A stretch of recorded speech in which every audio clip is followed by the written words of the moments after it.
Carla nabigla sa sinabi ng nanay niya. Hindi niya akalain na masasabi ito ng kanyang ina. Bago ko ipagpatuloy ang maiksing reaction video na ito, hiling ko lang na patapusin ang panonood nito para malaman ang nilalaman nito, at kung bago ka pa lang sa munting channel na ito, paki-subscribe para lagi kang updated sa video ng mga kalingap. At pakisuportahan natin ang ama ng kalingap na si Val Santos, matubang Ate Edna Vlog at si Kalingap Rab. Isang mapagpalang araw sa inyong lahat mga kalingap, at shoutout nga pala sa patuloy na sumusuporta sa aking YouTube channel, lalong-lalo na sa mga viewers natin na walang sawang nanonood at sumusuporta. Salamat! Hindi halos makapaniwala si Carla sa dami ng biyaya na natatanggap niya, ito ay galing sa kanyang mga sponsor. At ang hindi nila makalimutan na natatanggap sa ngayon ay ang bangka na binigay sa tatay nito.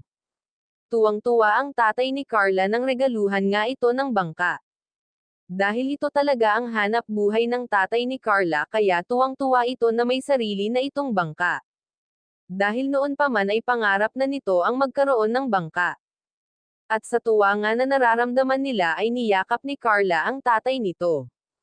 At napayakap din ito kay Jomar, ngunit sandali lang iyon dahil bigla itong nahiya kay Jomar. Subalit maraming kinilig na viewers sa pagyakap na iyon ni Carla kay Jomar. Sobra talaga na nagpasalamat si Carla sa Team Jomcar dahil iyon ang nag-sponsor ng bangka para sa tatay ni Carla. At may isa pang good news para sa pamilya ni Carla, umpisahan na ang pagpapagawa sa bahay ni Carla dahil tapos na ang ginagawang bahay ni Milka. Ito naman talaga ang pangarap ni Kalingap Rab, ang mapatayuan ng bahay ang lahat na beneficiaries. Dahil ito naman talaga ang ginagawang misyon ng mga kalingap, ang tulungan ang mga beneficiaries na magkaroon ng magandang bahay at tulungan makapagtapos ng pag-aaral.